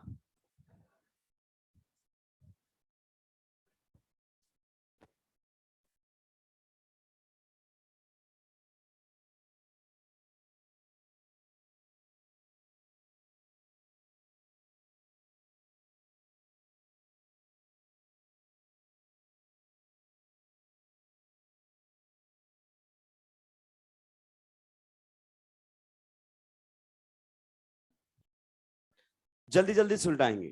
देखो तुम्हारे इन सब के सामने मैं नहीं टिक पाऊंगा। मैं जानता हूं कि आपके साथ आर्गुमेंट में कभी जीत नहीं सकता, और वहां मैं आर्गुमेंट करता भी नहीं, क्योंकि इस फील्ड में आपका टैलेंट भर भर के भरा हुआ है।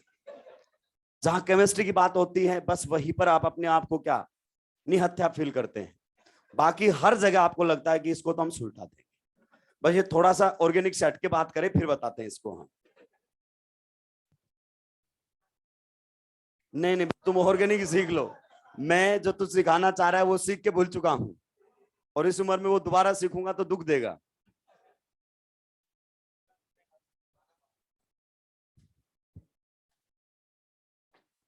सल्टा दिया है क्या?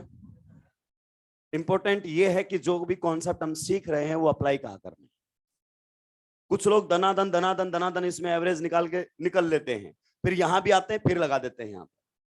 ये तभी अप्लीकेबल है जब सारी रेजोनेटिंग स्ट्रक्चर क्या बने, इक्विवेलेंट। नॉन इक्विवेलेंट के केस में ये अप्लीकेबल नहीं होता है।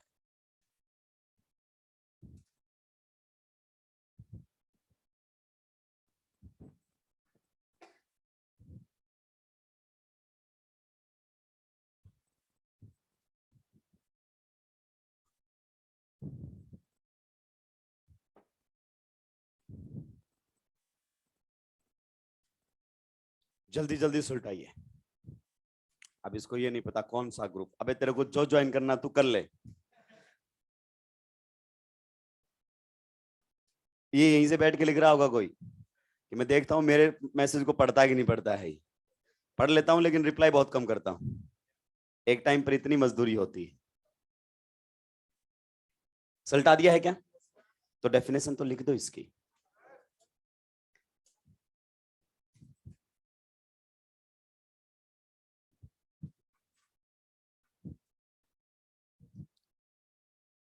सुलटा दिया है क्या? अबे लीडर वालों से भी कम स्पीड है तुम्हारी।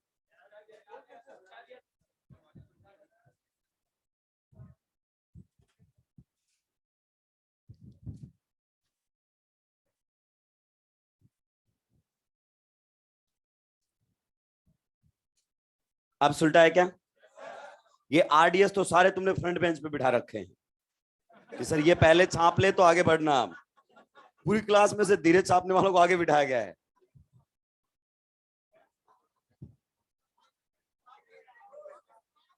लिखिए, resonating structures which are identically, ध्यान से सुनो, अंग्रेजी ठीक से आनी चाहिए। आइडेंटिकल नहीं बोला है, identical in. Resonating structures which are identical in stability and energy. Resonating structures which are identical in stability and energy. इसका मतलब है ऐसी रेजोनेटिंग स्ट्रक्चर जिनकी स्टेबिलिटी और एनर्जी क्या होती है? सेम। आइडेंटिकल होने का मतलब same. Resonating structures which are identical in stability and energy are known as equivalent RS. यानी कि इससे क्या समझने को मिलेगा कि इक्विवेलेंट आरएस की स्टेबिलिटी और एनर्जी सेम होती है। Clear? Next, bonds participating in equivalent RS. Bonds participating in equivalent RS. Bonds participating in equivalent RS. Bonds participating in equivalent RS have same bond length. जो भी bond आपके equivalent RS के अंदर participate कर रहे हैं उनकी बॉन्ड लेंथ क्या मिलेगी? सेम। ये बात सही है कि नहीं है? यही तो बात किया हमने। जो भी बॉन्ड इक्विवेलेंट आरएस के अंदर पार्टिसिपेट कर रहे हैं उनकी बॉन्ड लेंथ क्या होती है? सेम। चलिए मैंने जो आपको थ्योरेटिकली लिखवाया है उसको थोड़ा सही तरीके से मैं एक्सप्लेन कर देता हूं। यहां पर हमने पोटेंशियल एनर्जी ली है, हमने कोई यहां पर वो नहीं बनाया स्केल। आप जानते हैं कि ये 0 ऊपर जाने पर पोटेंशियल एनर्जी बढ़ेगी। ये हमारे सामने है एसीटेट आयन। क्या है? Acetate ion. ये एसीटेट आयन की 2 रेजोनेटिंग स्ट्रक्चर है। बताइए दोनों रेजोनेटिंग स्ट्रक्चर्स आपस में इक्विवेलेंट है कि नहीं है? हैं। तो दोनों का एनर्जी क्या मिलेगा? सेम। हमें नहीं पता कितना है लेकिन दोनों का सेम होगा, ये हम कह सकते हैं। और ये हमने बनाया है रेजोनेंस हाइब्रिड। क्या तुम्हें याद है मैंने बोला था कि जब रेजोनेटिंग स्ट्रक्चर इक्विवेलेंट बने तभी आप एवरेज करके दिखा सकते हो। यहां पर -1 चार्ज है क्या? तो एवरेज कर दो, -1/2 यहां और -1/2 यहां। ये तभी वैलिड होता है जब आरएस इक्विवेलेंट हो। क्लियर? इसको आप क्या बोलते हैं? Resonance hybrid. इसकी जो एनर्जी रहेगी, बताइए ये कम है या ऊपर वाले की कम है? ये एनर्जी कम है और वो एनर्जी क्या है? ज्यादा। यानी कि रेजोनेंस हाइब्रिड हमेशा ही रेजोनेटिंग स्ट्रक्चर से ज्यादा स्टेबल होता है। उसकी एनर्जी क्या होती है? कम, क्योंकि ये इन दोनों का कॉम्बो है। इन दोनों का क्या है? कॉम्बो है। अगर इसको मैं दे देता हूं नंबर 1, इसको दे देता हूं नंबर 2 और इसको दे देता हूं नंबर 3, तो मेरे कुछ सवालों के जवाब देना। सबसे पहले आप मुझे बताओ एनर्जी का ऑर्डर। किसका ऑर्डर बताओ? एनर्जी। तो सबसे ज्यादा एनर्जी किसकी रहेगी? First and second. दोनों की एनर्जी क्या रहेगी? सेम। लेकिन थर्ड से क्या रहेगी? ज्यादा। यानी कि रेजोनेंस हाइब्रिड की एनर्जी सबसे कम होती है, वो सबसे ज्यादा स्टेबल होता है। अगले पॉइंट में लिखवाऊंगा मैं आपको। अगर मैं स्टेबिलिटी का ऑर्डर पूछ लेता, किसका ऑर्डर पूछ लेता? स्टेबिलिटी का, तो जस्ट रिवर्स कर देते क्या? यस। सबसे ज्यादा स्टेबल कौन सा रहता है? थर्ड। उसके बाद फर्स्ट और सेकंड की स्टेबिलिटी क्या रहती? सेम। हाँ या ना? यही बातें मैंने आपको पढ़ाई हैं कि resonating structures which are identical in energy and stability are known as equivalent resonating structure. कोई चाहे कैसी भी हो, रेजोनेंस हाइब्रिड हमेशा क्या होता है? ज्यादा स्टेबल। अब अगर जिनको मैंने होमवर्क दिया था, रूम वर्क दिया था और उन्होंने सॉल्व किया है, तो वो मेरे कुछ सवालों के जवाब यहां पर देंगे। जैसे कि ये मैंने आपसे पूछा है, बताइए इसकी रेजोनेटिंग स्ट्रक्चर बनाने के लिए दिया था क्या? इसको बोला गया है L1 और इसको बोला गया है L2। L1 L2 को लेकर कमेंट करो। इसकी 3 आरएस बनेंगी और तीनों क्या बनेंगी? इक्विवेलेंट। तो हम बोल सकते हैं L1 will be equal to L2। Resonating structures जिनमें बॉन्ड पार्टिसिपेट करते हैं उनकी बॉन्ड लेंथ क्या होती है, सेम, इक्विवेलेंट होनी चाहिए। नेक्स्ट मैंने आपको ये वाला भी बनाने के दिया होगा, ट्रोपोलियम आयन, इसकी भी गजब की स्टेबिलिटी बनती है। कितनी आरएस बनी थी इसकी, 7, और सातों की सातों कैसी थी, इक्विवेलेंट। बताइए क्या कहना आपका, L1 is equal to L2, मानते हो कि नहीं मानते हो? जिन्होंने नहीं बनाई वो बना के देख लेना। नेक्स्ट अगर अपन बात करना चाहें, ये भी मैंने आपको होमवर्क के तौर पर दिया था, तो आप इस बात का विशेष ध्यान रखें, जो चीजें आपको वर्क के तौर पर दी जाती है, होमवर्क या रूमवर्क, उनका आगे लिंक होता है। इसकी 5 बनी थी, पांचों की पांचों कैसी थी, इक्विवेलेंट। तो यहां पर भी L1 is equal to L2। अब आप बताइए, मैं सारे बताऊंगा कि कॉन्सेप्ट समझ में आ गया है? बताइए, यहां पर ये L1 है, यहां पर ये L2 है, क्या ख्याल आता है? L1 is equal to L2, क्योंकि इसकी भी इक्विवेलेंट बनती है, 2 आरएस बनेंगी और दोनों क्या बनेंगी, इक्विवेलेंट। तो जो बॉन्ड इक्विवेलेंट रेजोनेटिंग स्ट्रक्चर्स में पार्टिसिपेट करते हैं उनकी बॉन्ड लेंथ क्या होती है, बराबर। ये बात समझ में आई क्या? छापिए, आगे बढ़ेंगे।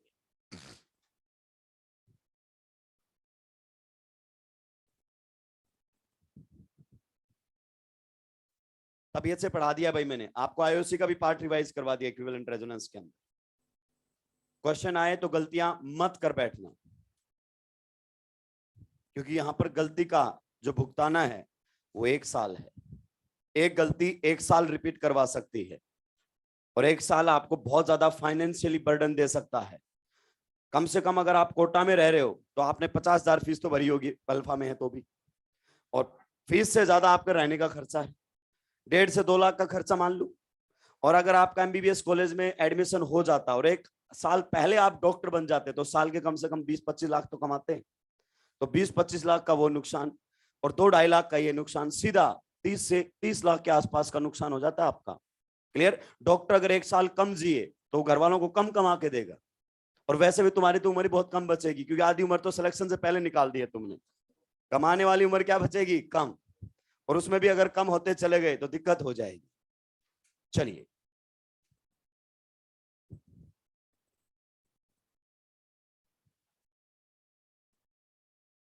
सुलटा दिया है क्या? चलिए नेक्स्ट लिखेंगे, rules to determine the stability of resonating structures. कभी बोलते हो कि हाँ सर सुलटा दिया है, कभी राइट एक तरफ फैल जाते हो।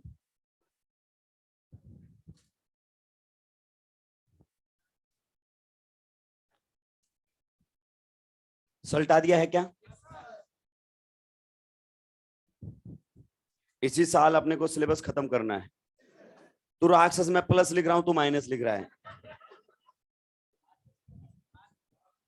ये प्लस लिखा है मैंने, ये माइनस लिखा है। नाश्ते में क्या खा के आया था तू? ये ऐसे लोग हैं चलते चलते जो दोपहर में लंच करते हैं ना, तो एक तो रायते की उनको साथ मिलती है, फिर बाल्टी भर के रखते हैं, उसमें से 2 गिलास रायते के डाल के और क्लास तक झूमते हुए आते हैं। यहां तक तो जैसे तैसे पहुंच जाते हैं, लेकिन जब एसी की ठंडी हवाओं के झोंके लगते हैं ना, तो ये काबू नहीं कर पाते। तो इनको बोर्ड पर आधा दिखाई देता है और आधा दिखाई नहीं देता है। आगे बैठ गए इसका मतलब ये बिल्कुल भी नहीं है तुम्हें सब समझ में आएगा, ऐसा नहीं है।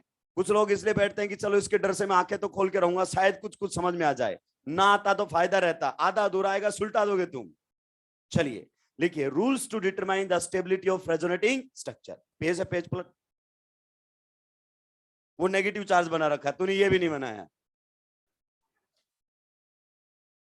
उसके बाद वाला भी नहीं बना हुआ, तो तू उधर बैठा ही क्यों है? कब बना लोगे? ये तुम्हारे ही नोट्स को जेरोक्स करवा के पढ़ा देगा। चलिए, rules to determine the stability of resonating structures. देखिए, सभी रेजोनेटिंग स्ट्रक्चर्स की स्टेबिलिटी बराबर नहीं होती, और सभी का रेजोनेंस हाइब्रिड के अंदर कंट्रीब्यूशन भी बराबर नहीं होता है। हमने एक रूल लिखा था कि resonance hybrid is the weighted average of resonating structures. लिखा था कि नहीं लिखा था? आज हम उसी को एक्सप्लेन करने वाले हैं। सबसे पहले लिखेंगे इसके अंदर, resonance hybrid is more stable, resonance hybrid is more stable, resonance hybrid is more stable as compared to any resonating structure. Resonance hybrid is more stable as compared to any resonating structure.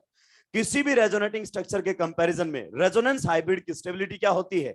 ज्यादा होती है। अपने दिमाग में उतार लीजिए, अगर stability ज्यादा है तो एनर्जी क्या मिलेगी? कम। Next, More stable resonating structure contributes more.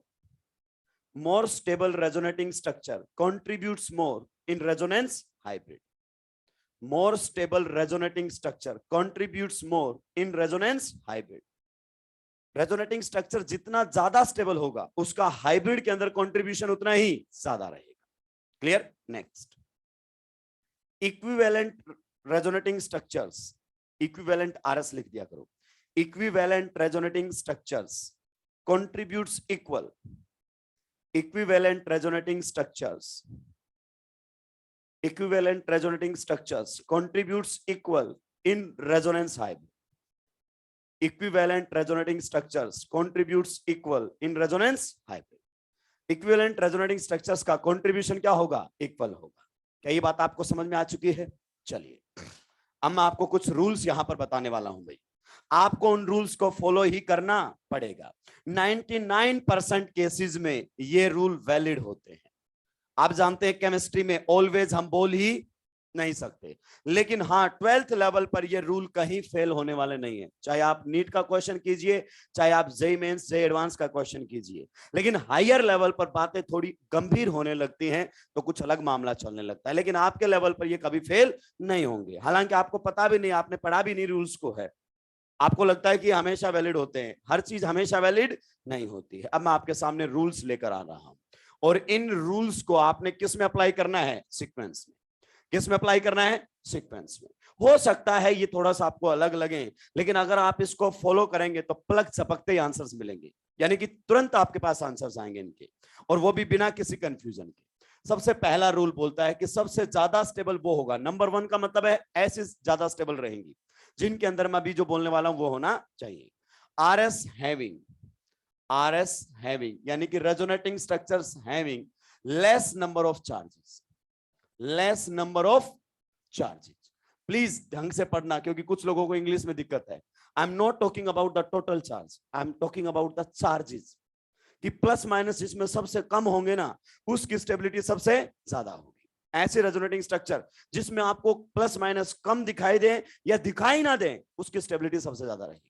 Clear? दूसरा हमारे सामने, अगर ऐसा नहीं है तो फिर दूसरा रूल आप लगा देंगे. सीक्वेंस में अप्लाई करना है. RS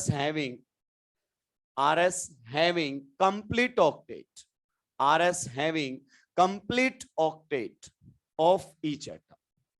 RS having complete octet of each atom. इसमें एक को आप इंक्लूड नहीं कर सकते, और वो है हाइड्रोजन. Accept hydrogen. किसकी बात करेंगे? Except hydrogen. आप जानते हैं उसका चाहकर भी कंप्लीट नहीं हो सकता ऑक्टेट. क्यों? क्योंकि उसके केस में डुप्लेट की कहानियां चलती हैं. ये दोनों ही हो सकता है आपने ऐसे पढ़ा हो कि RS having maximum covalent bonds. RS having maximum covalent bonds. Maximum covalent bonds are more stable. Are more stable. हो सकता है आपने इस पॉइंट को ऐसे पढ़ा हो, लेकिन मैं आपको यकीन दिलाता हूं कि ये उससे भी बेहतरीन है. ये उससे भी बेहतरीन है जो मैंने लिखा है. इसी पॉइंट को मैंने 2 टुकड़ों में तोड़ दिया है, क्योंकि हमारा आंसर कितनी फास्ट आएगा ये बहुत मैटर करता है. देखिए आपके सामने मैंने 2 एग्जांपल लिए हैं एसिटामाइड का. एक ये हमारे सामने है एसिटामाइड की रेजोनेटिंग स्ट्रक्चर, और एक ये हमारे सामने है एसिटामाइड की रेजोनेटिंग स्ट्रक्चर. गौर से देख लीजिए आप, दोनों के ही केस में number of covalent bond same है. चेक कर लीजिए, दोनों के ही केस में नंबर ऑफ कोवेलेंट बॉन्ड क्या है? सेम. फैल गए कि नहीं फैल गए? इसीलिए मैंने बोला है कि जो लिखा है बहुत बेहतरीन लिखा है. आपके लेवल पर देखते ही बता दोगे इसमें कोई चार्जेस है क्या, और इसमें चार्जेस है या? यस, प्लस माइनस दिखाई दिए. मैं टोटल चार्ज की बात नहीं कर रहा हूं. यहां पर 2 चार्ज दिखाई दिए, एक माइनस और एक प्लस. यहां पर कोई चार्ज नहीं दिखाई दिया. तो RS having less number of charges, सबसे ज्यादा स्टेबल मिलेगी वो. तो इसमें हम बोल सकते हैं कि 1 की स्टेबिलिटी सेकंड से क्या है, ये कहना चाह रहा है. किसी को कोई दिक्कत आपत्ति नहीं? ऐसा नहीं बोल सकते.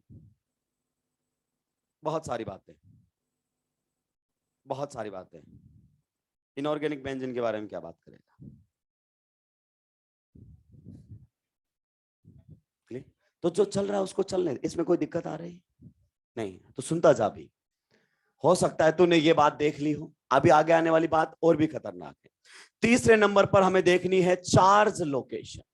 क्या देखनी है? Charge location. तीसरे नंबर के ऊपर देखनी है चार्ज लोकेशन की हम बात करने वाले हैं। देखिए, चार्ज लोकेशन में भी दो बातें होंगी कि कौन सा चार्ज कहां पर है। सबसे पहले negative charge, negative charge on more electronegative atom, negative charge on more En, more stable, negative charge on more electronegative atom, more stable। और दूसरा अगर अपन बात करना चाहें पॉजिटिव चार्ज, किसकी बात करना चाहें?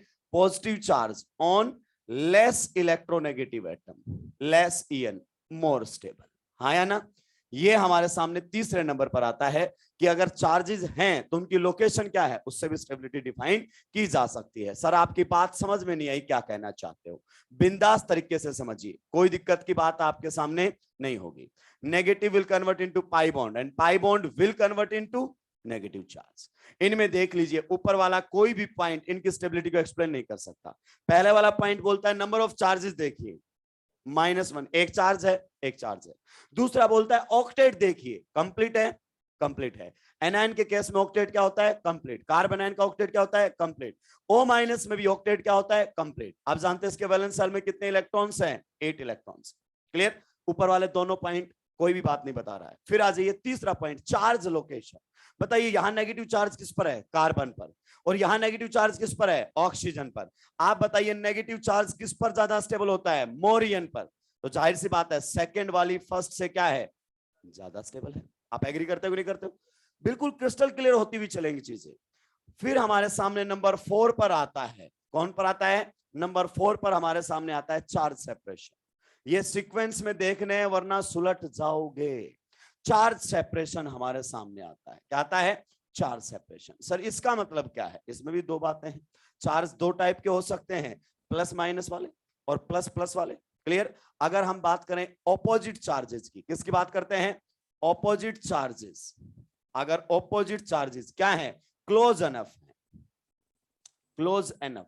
इसका मतलब है कि जितना नजदीक हो सकते थे उतना नजदीक हैं, तो क्या रहेंगे? More stable. क्या रहेंगे? More stable. अगर अपोजिट चार्जेस नजदीक हैं तो ज्यादा स्टेबल रहेंगे। लेकिन अगर हमारे सामने कैसी बात आ जाए, सेम चार्जेस, बताइए इनके बारे में आप क्या कहना चाहते हैं? सेम चार्जेस फार अवे, क्या होने चाहिए? Far away. जितनी दूर होंगे उतनी ही क्या रहेंगे? ज्यादा स्टेबल, मोर स्टेबल। हाँ या ना? बताइए, किसी को कोई दिक्कत आपत्ति परेशानी है? नहीं। सर समझाइए इस बात को प्लीज, किसी एग्जांपल के थ्रू हमारे दिमाग तक इस बात को पहुंचा दीजिए। मान लीजिए ये हमारे सामने फिनोल की एक रेजोनेटिंग स्ट्रक्चर बनी हुई है। गौर से देखते रहना, एक एक चीज मैं आपको क्रिस्टल क्लियर कर दूंगा भाई। क्वेश्चन जब टुकड़ों में टूट के आता है ना तो सुलटा के चला जाता है। एक ही कंपाउंड की सारी आरएस दे देता है तो उसको इजीली क्रैक भी कर लेते हैं हम, लेकिन जब आता है ना कौन सी स्टेबिलिटी ऑर्डर सही और कौन सा गलत है, उसमें सुलट जाते हैं हम। ये दो हमारे सामने रेजोनेटिंग स्ट्रक्चर दी हुई, आप चेक कर सकते हैं, दोनों आपस में रेजोनेटिंग स्ट्रक्चर ही हैं। यस। तो उनकी स्टेबिलिटी ऑर्डर पूछा गया। सबसे पहले बोलता है कि नंबर ऑफ चार्जेस देखो, दो हैं, खत्म। फिर बोलता है ऑक्टेट देखो, ऑक्टेट इसमें देखिए ऑक्सीजन का ऑक्टेट कंप्लीट है, यस। कार्बन का ऑक्टेट कंप्लीट है, यस। कार्बन आयन का ऑक्टेट कंप्लीट होता है, ऑक्टेट भी कंप्लीट है। तीसरा बोलता है चार्ज लोकेशन देखो, charge location positive charge oxygen पर, यहां भी ऑक्सीजन पर, नेगेटिव चार्ज कार्बन पर, यहां भी कार्बन पर, नहीं कर रहा वो काम। चौथा पॉइंट बोलता है चार्ज सेपरेशन देखो, यहां चार्ज सेपरेशन क्या है? कम, और यहां चार्ज सेपरेशन क्या है? ज्यादा। तो बताइए ऑपोजिट चार्ज जितने क्लोज होंगे स्टेबिलिटी उतनी ही ज्यादा। तो आप बताइए फर्स्ट और सेकंड में कौन से चार्ज नजदीक है? ये वाले। तो फर्स्ट की स्टेबिलिटी सेकंड से क्या रहेगी? ज्यादा। आ गया ना कोई पॉइंट आपके हेल्प करने के लिए? यस। अब ध्यान से सुनना, अगर आपने फिजिक्स पढ़ी है तो आप इस बात को अच्छे से जानते हैं, ऑपोजिट चार्जेस को दूर ले जाने के लिए हमेशा वर्क करना पड़ता है। अगर मैं बोल दूं यहां पर, ध्यान से सुनना, ये कैसा है? प्लस, और ये कैसा है? माइनस। तो प्लस के इलेक्ट्रिक फील्ड में माइनस पर फोर्स ऑफ अट्रैक्शन लगता है, और माइनस के इलेक्ट्रिक फील्ड में प्लस पर क्या लगता है? Force of attraction. लगता है कि नहीं लगता है?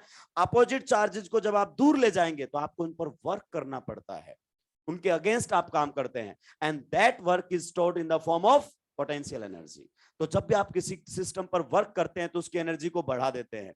ये चार्ज को यहां से नजदीक से दूर अपने आप नहीं गया होगा, आपने इस पर क्या किया होगा, वर्क, और वही वर्क इसकी पोटेंशियल एनर्जी की फॉर्म में स्टोर हो गया।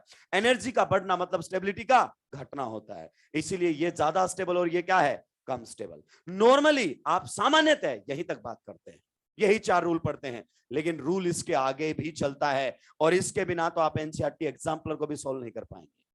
नेक्स्ट और लास्ट पॉइंट हमारे सामने आता है स्टेबिलिटी ऑफ इंटरमीडिएट्स। क्या आता है, स्टेबिलिटी ऑफ इंटरमीडिएट्स। ध्यान से सुन लेना, नॉर्मली आप इस पॉइंट के ऊपर बात नहीं करते हैं, और इस पर बात नहीं करते हैं तो एनसीईआरटी से आप कोसों दूर हैं, भले आप कितनी भी खुशियां क्यों ना मना ले। एक रेजोनेटिंग स्ट्रक्चर आपके सामने ये है, question from the book NCERT exemplar. NCERT exemplar का क्वेश्चन है भाई, ये ले, दोनों में स्टेबिलिटी कंपैरिजन करते हैं। अभी तक के 4 नंबर तक का पॉइंट कोई इसकी स्टेबिलिटी एक्सप्लेन नहीं कर सकता। पहला पॉइंट बोलता है कि नंबर ऑफ चार्जेस देखो, एक एक हटा बराबर है। दूसरा बोलता है ऑक्टेट देखो, इसमें कार्बन का ऑक्टेट इनकम्प्लीट है। आप जानते हैं कार्बोकेटाइन के वैलेंस शेल में कितने इलेक्ट्रॉन्स होते हैं, 6। एक एटम ऐसा है जिसका ऑक्टेट इनकम्प्लीट है, इधर भी एक एटम ऐसा है जिसका ऑक्टेट क्या है, इनकम्प्लीट। दोनों में एक एक का इनकम्प्लीट है। तीसरा बोलता है चार्ज लोकेशन, कार्बन पर कार्बन पर। फिर अगर अपन बात करना चाहें, चौथा बोलता है charge separation, there is no charge separation, एक ही चार्ज है। पांचवा बोलता है स्टेबिलिटी ऑफ इंटरमीडिएट।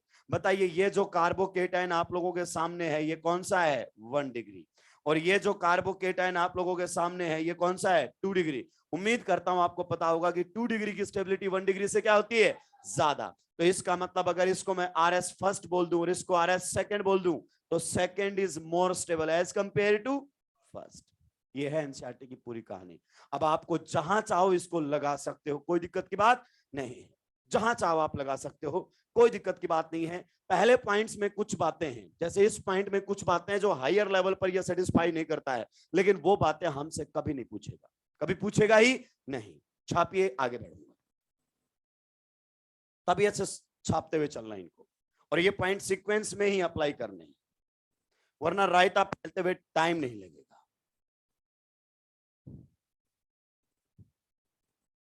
आपके लेवल पर कोई क्वेश्चन नहीं अटकेगा, इवन जेईई एडवांस के लेवल पर भी कोई क्वेश्चन नहीं अटकेगा इनसे।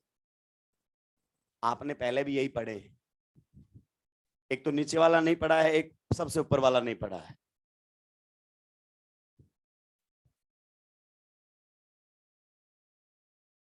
सीक्वेंस में अप्लाई करने हैं, किस में अप्लाई करने हैं, सीक्वेंस में, ये इंपॉर्टेंट है।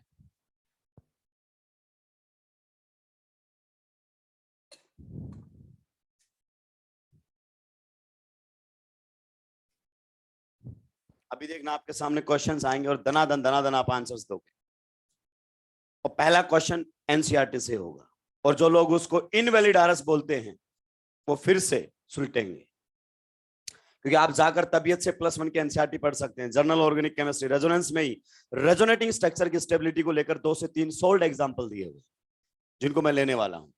और जिनको आप इनवैलिड कहते हैं ना, वहां एनसीईआरटी ने नहीं लिखा इनवैलिड, कोई बुक नहीं लिखती इनवैलिड, ये खुद की सोच है, और केमिस्ट्री में खुद से सोचना सबसे घातक होता है।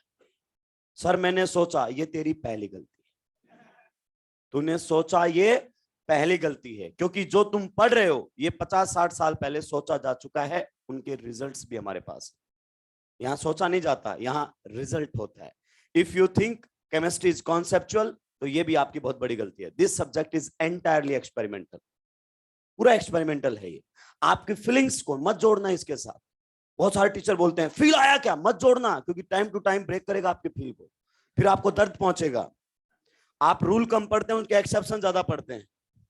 क्यों? क्योंकि ये सब्जेक्ट एक्सपेरिमेंट पर चलने वाला है, आपके फीलिंग्स पर नहीं चलेगा। आपको फील कराने के चक्कर में मैं सब्जेक्ट नहीं बिगाड़ सकता भाई, जो है वो है, सीधी सी बात है। तो जैसा है उसको उसी वे में एक्सेप्ट करो, आसानी समझ में आता है।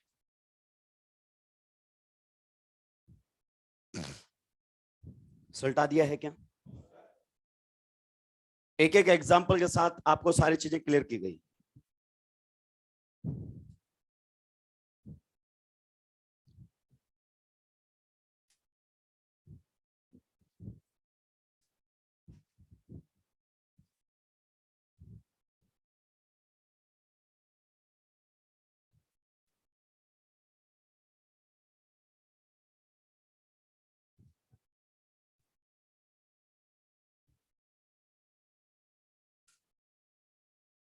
सबसे पहले क्या देखना है, नंबर ऑफ चार्जेस, खटैक से आंसर आएगा।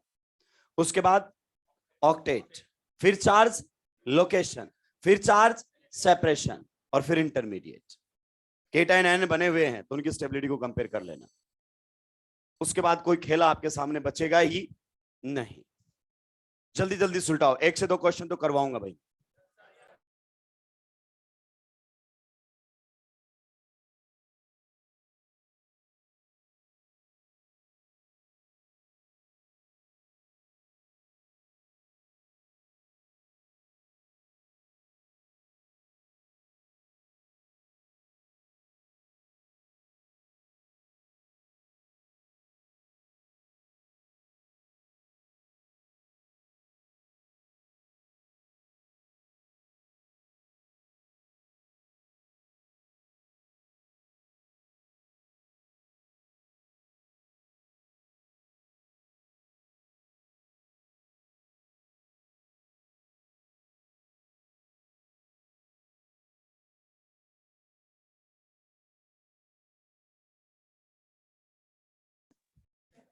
क्या है, मीठा जहर। इसमें तो मैं फील करवाऊंगा, देख मैंने कितना अच्छा पढ़ाया। आरएस के आज सारे क्वेश्चंस कर लेना, अभी कर दोगे तुम, लेकिन 2 दिन बाद जब रिवीजन करोगे कुछ समझ नहीं आएगा तुम्हें।